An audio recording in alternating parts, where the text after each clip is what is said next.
My name is Evelyn Hart. I'm 32 years old. And 3 weeks ago, I stood at the altar in a small church outside Minneapolis while an airplane circled above us with a message my own mother had paid to put in the sky.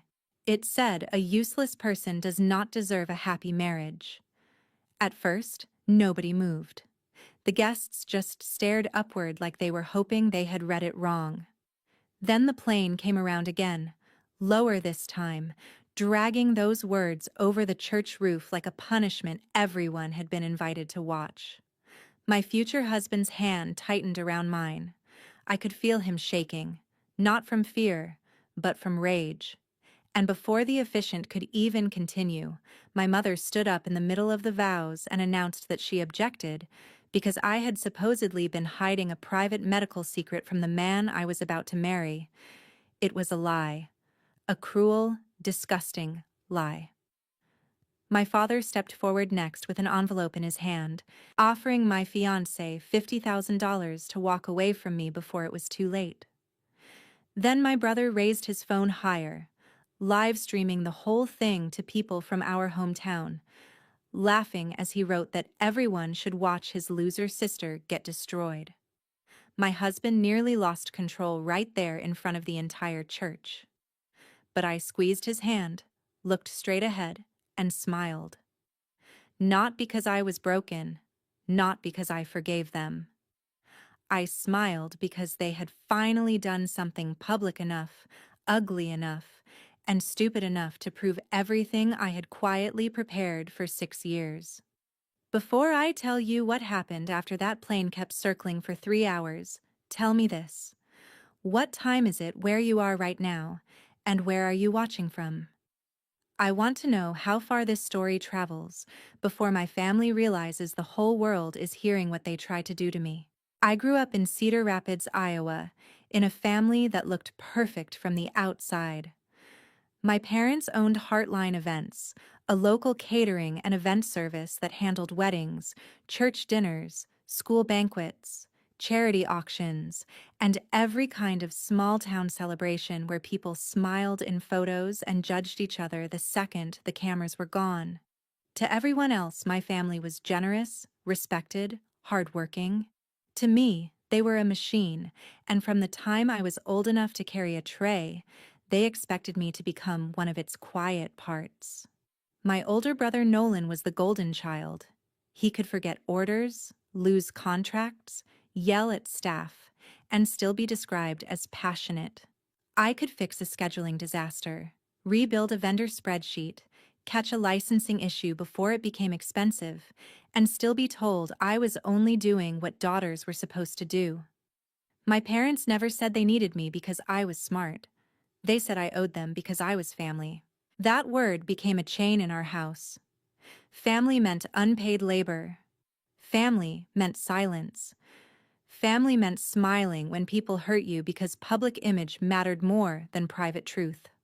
When I was 18, I left for college and studied compliance and logistics. My mother acted like I had betrayed a kingdom.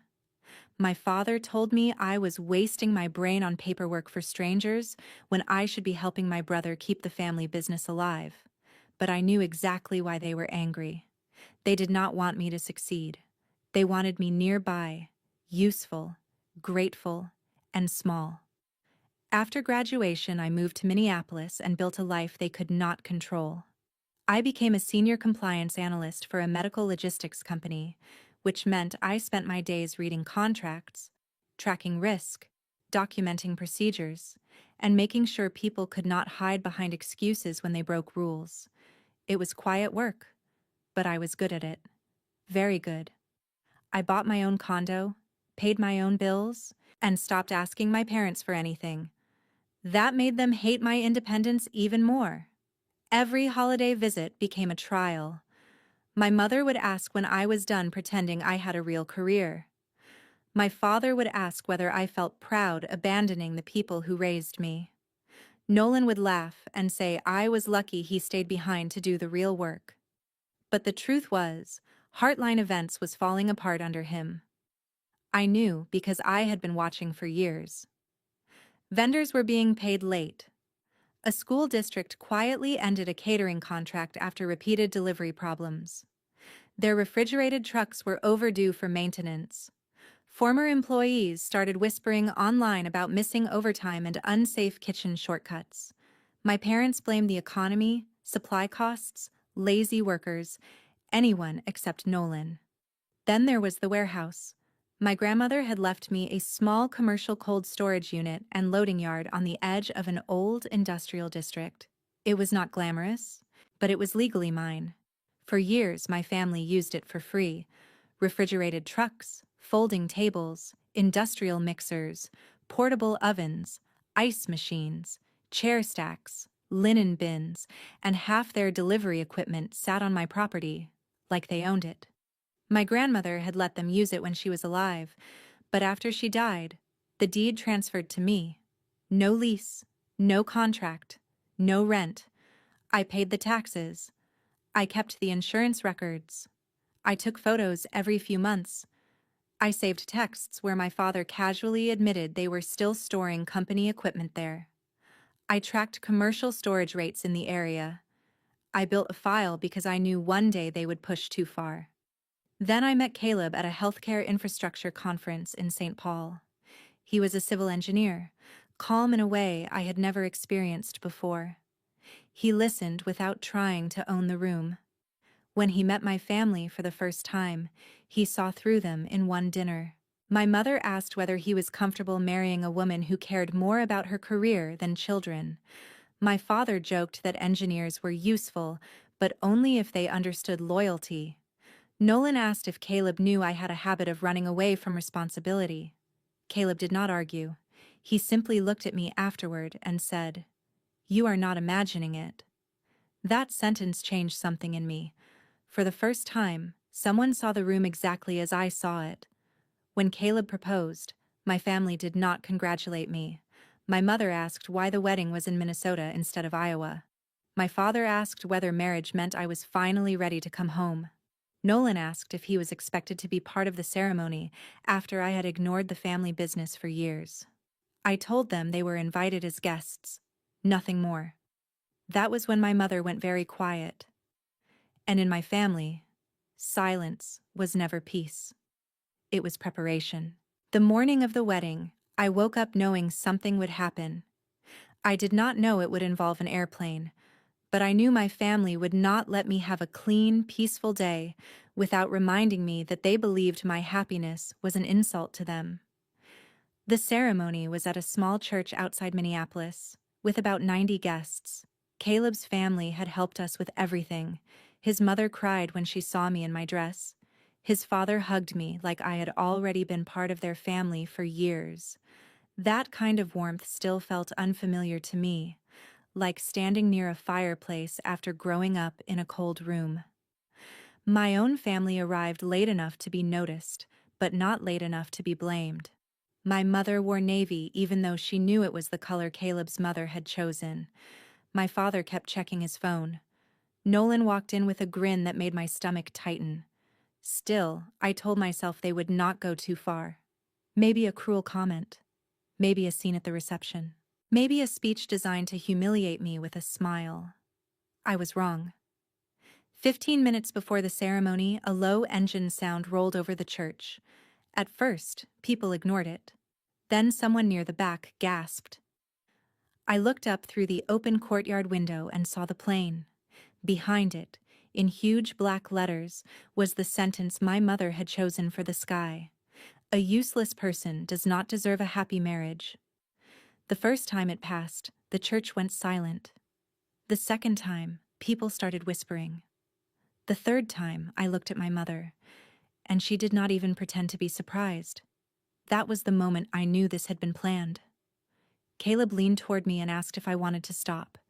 His voice was tight. His face was already red with anger. I told him no.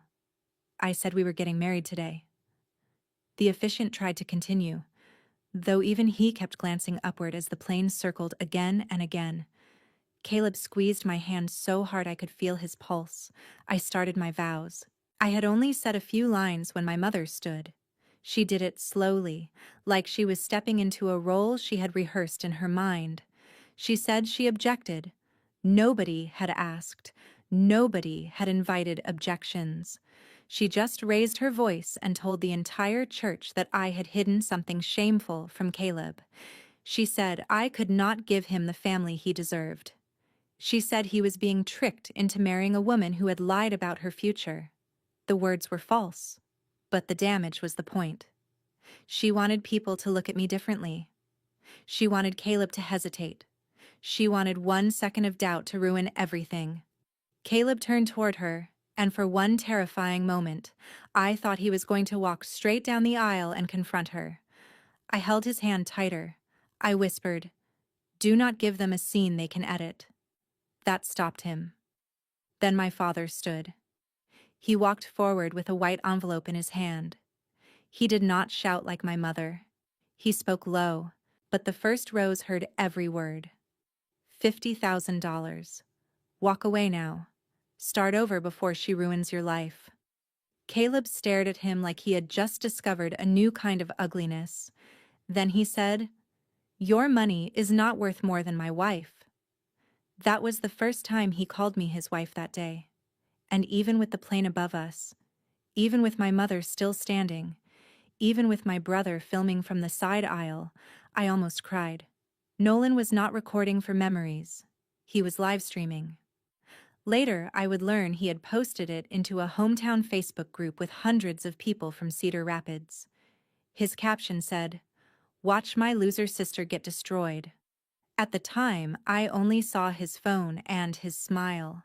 Caleb's father finally stood and told my family to sit down or leave. His voice was controlled, but nobody mistook it for weakness. My mother tried to argue. Caleb's mother stepped between us and told her this wedding would continue with or without her dignity. The officiant looked at me, waiting for my decision. I said, "Continue." So he did. We skipped the unnecessary parts and went straight to the vows that mattered. The plane kept circling. My mother sat stiff as stone. My father shoved the envelope back into his jacket. Nolan kept filming because cruel people often think documentation is power until it becomes evidence.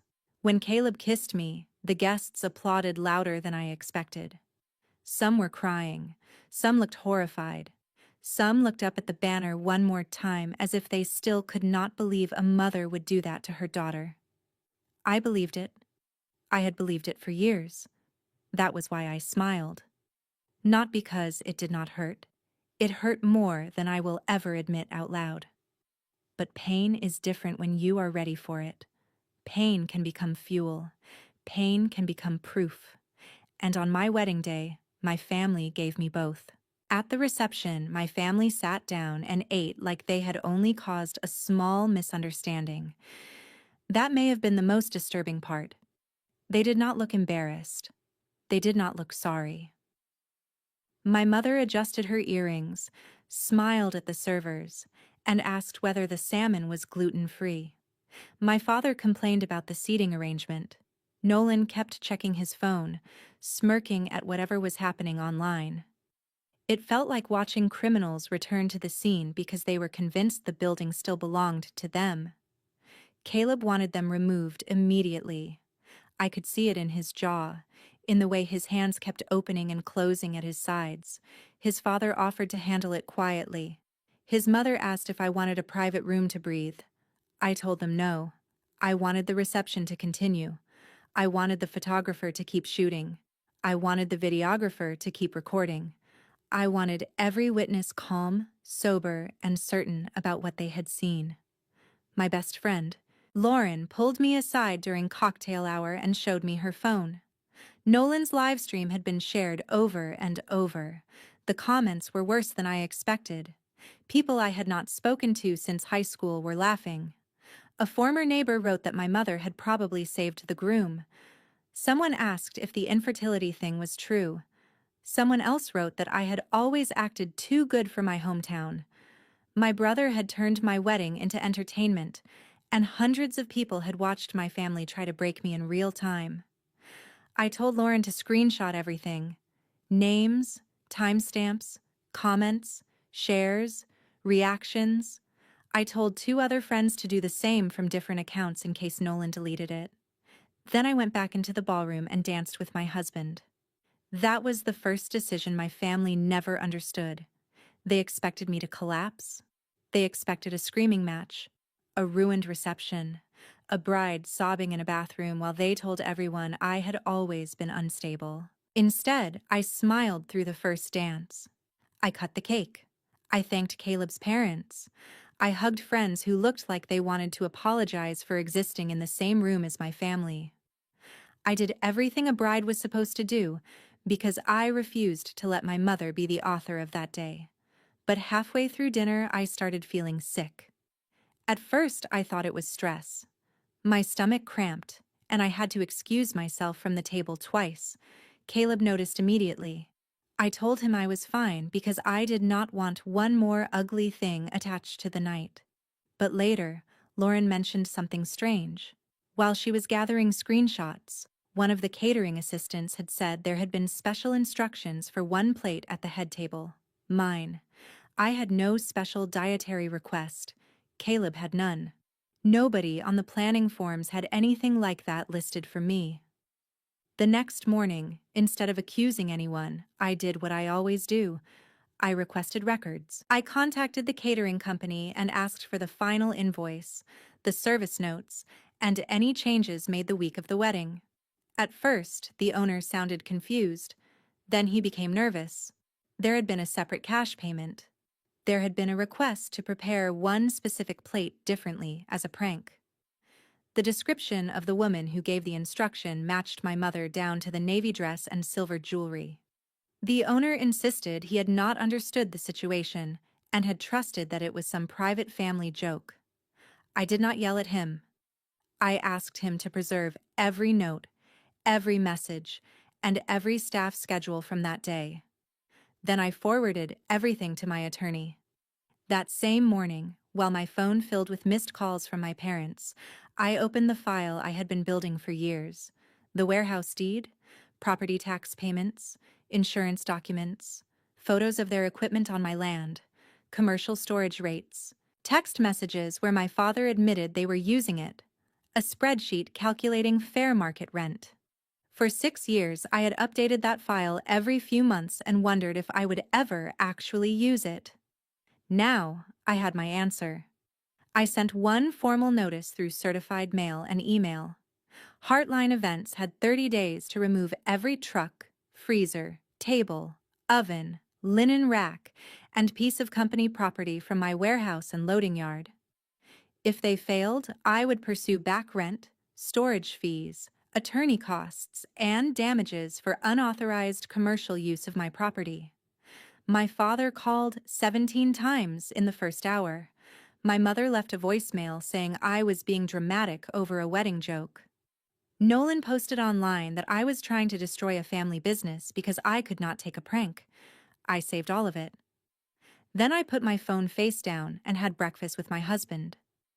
The honeymoon had not even begun, and my family was already learning the difference between insulting me and underestimating me. For the first 3 days after the notice, my family acted outraged, not afraid. That was always their first stage.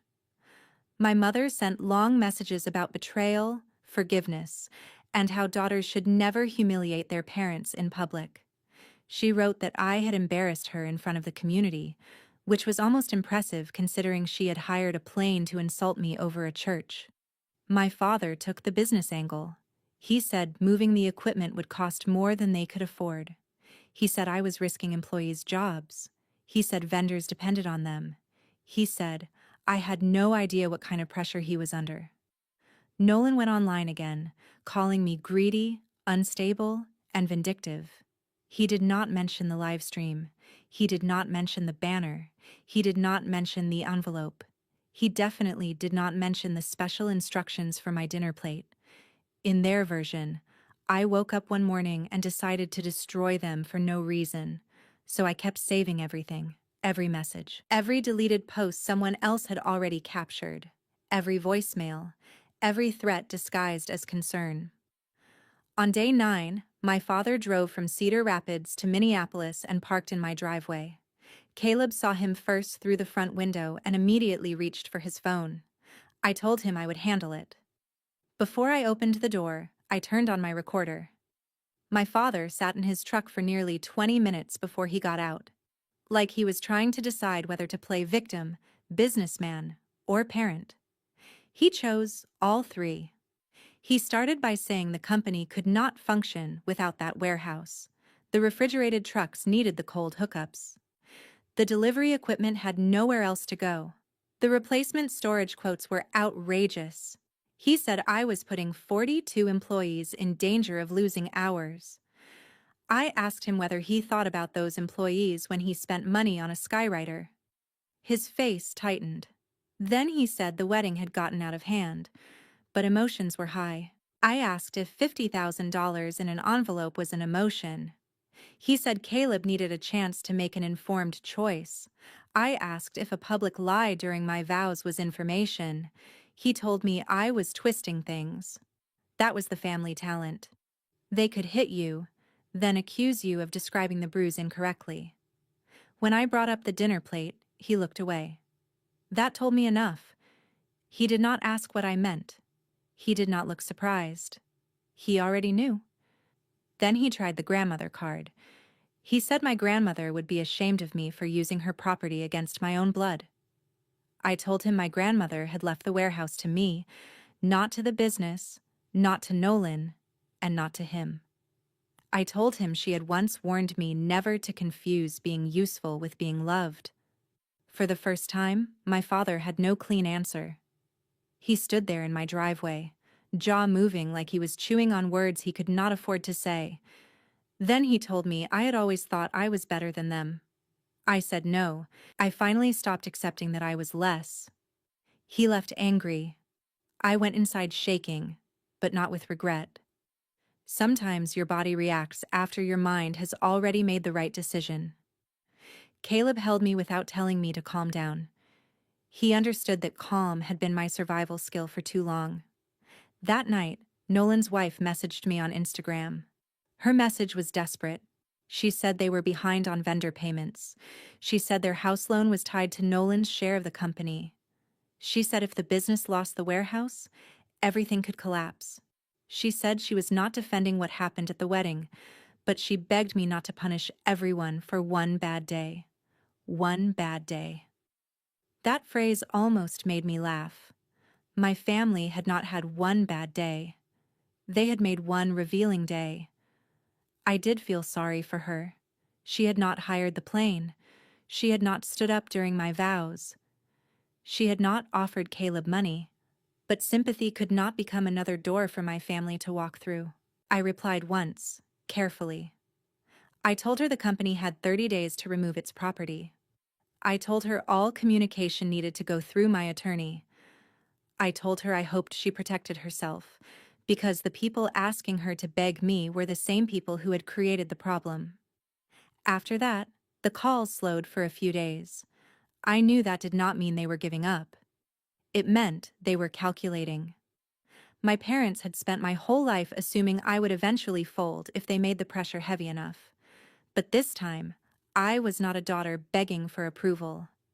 I was a property owner with documents, a bride with witnesses, and a woman who had finally stopped negotiating with people who only understood access. By the second week, my mother changed strategies. If private pressure did not work, she would try public shame. She posted a long statement on Facebook about family heartbreak. She wrote that I had allowed bitterness to poison my heart. She wrote that I was trying to ruin a family-owned business that had served the community for decades. She said nothing about the plane, nothing about the accusation at the altar, nothing about the $50,000, nothing about Nolan's live stream.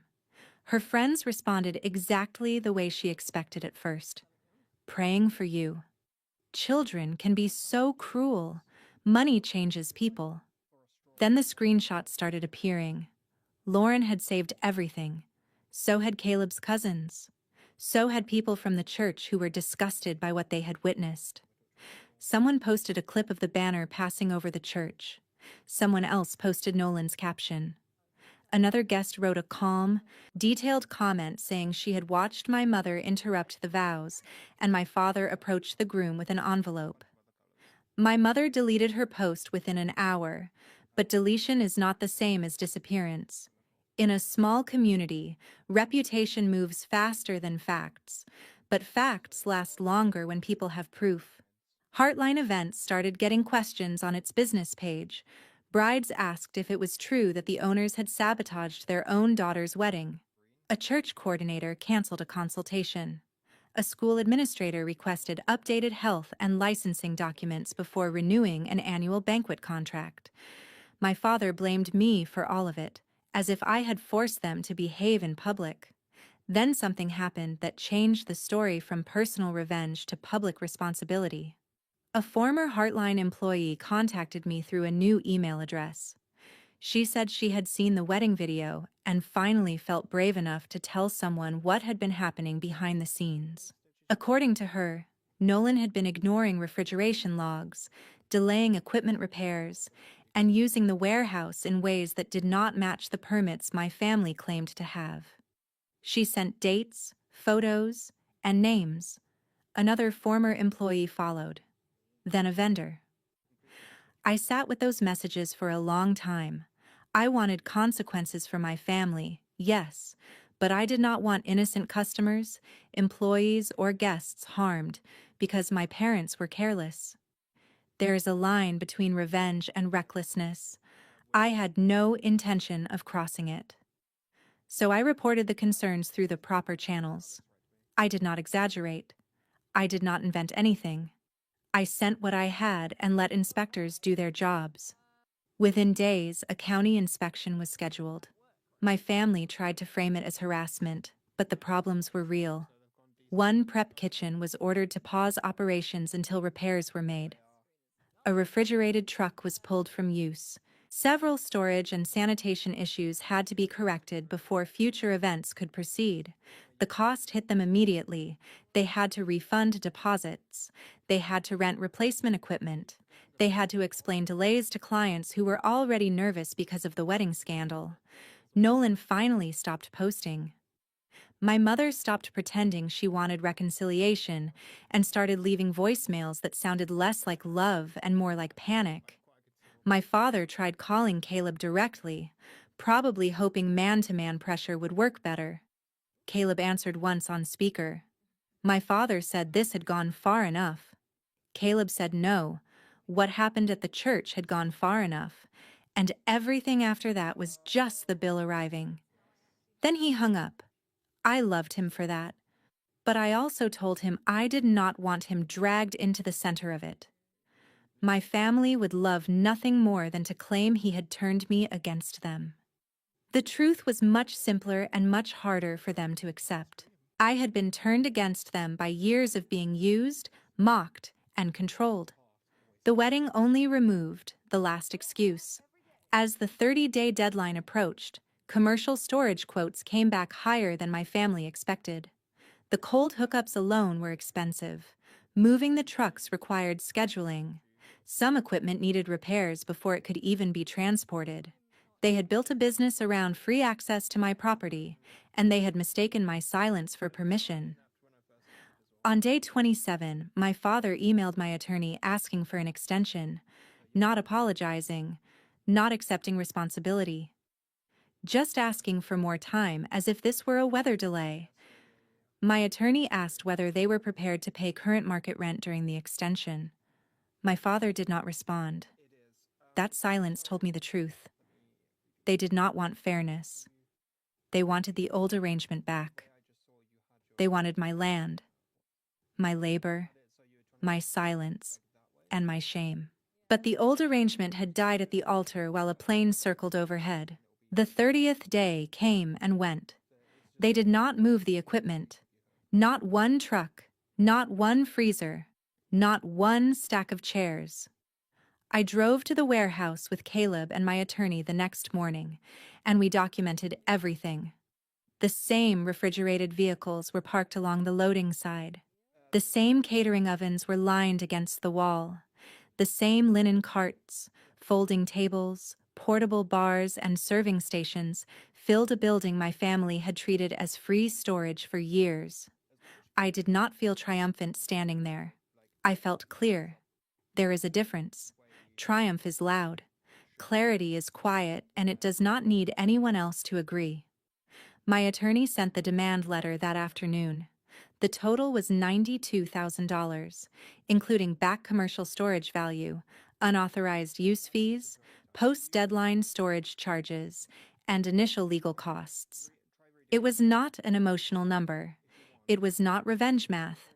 It was based on records, rates, photos, dates, and the years they had assumed I would never make them pay for what they used.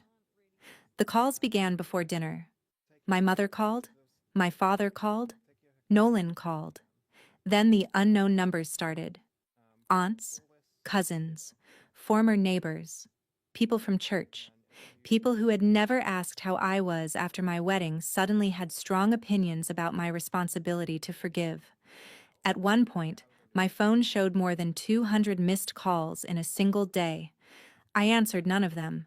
I blocked numbers until my thumb hurt. 3 days later, my mother showed up alone. She looked smaller than she had at the wedding, but not softer. People like her do not arrive to apologize. They arrive to recover control. She stood at the edge of my driveway and said she hoped I was proud of myself. I told her I was not doing this conversation without recording it. She said that proved I had become cold. I said no. It proved I had learned. For 10 minutes, she gave me every version of the same excuse. The banner was meant to shock me into reality. The objection came from fear. The envelope was my father trying to protect Caleb.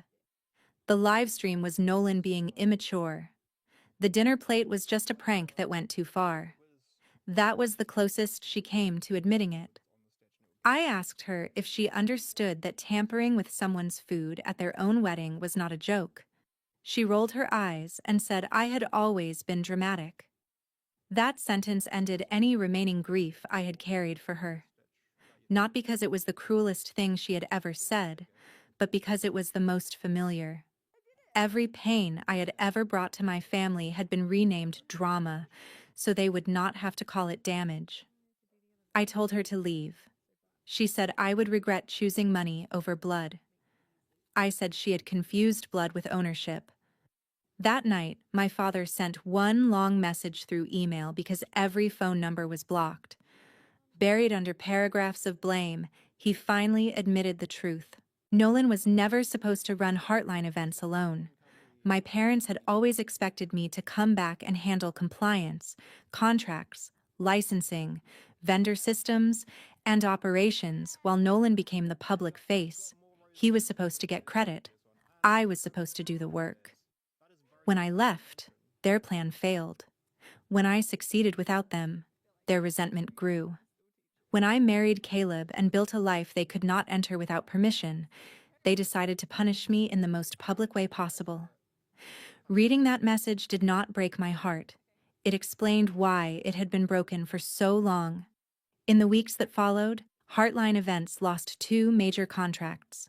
The inspection repairs cost more than they expected. The warehouse equipment had to be moved to a facility they could barely afford. Nolan's live stream became the thing everyone remembered, and for once, my brother's need for attention hurt him more than it hurt me. My mother's image in the community cracked. My father's control over the family cracked with it. I did not celebrate their fear, but I also did not rescue them from it. Caleb and I moved forward. His parents invited us to Sunday dinners. His sister sent me house listings closer to them. For the first time in my life, family felt like a place where I could breathe, instead of a debt I could never finish paying. I learned something I wish I had understood years earlier. Keeping peace is not noble when the price is your dignity. Forgiveness is not healing when people use it as permission to hurt you again. And family, real family, does not demand that you stay small so someone else can feel powerful. Sometimes the most educational lesson life gives us is not how to win a fight, but how to stop volunteering for one. Boundaries are not cruelty. Evidence is not revenge. Consequences are not betrayal, they are the natural ending of choices people thought they would never have to answer for. I do not regret what I did. My parents had years to treat me like a daughter. They had one wedding day to act like decent people. They had 30 days to correct what they had taken for granted. They chose humiliation, lies, control, and denial. I chose truth, documentation, peace, and a future where love does not come with a leash. So tell me, have you ever had to choose between keeping the peace and protecting your own happiness? Because if you have, I hope you remember this. The people who benefit from your silence will always call your boundaries cruel, but that does not mean you are wrong. It may mean you are finally free. My team and I work hard to create revenge stories that are dramatic, emotional, and meaningful, while still carrying a lesson viewers can reflect on. Everything in this video is fictional and made only for storytelling, entertainment, and education, to show that justice, strength, and self-respect can come in many different forms.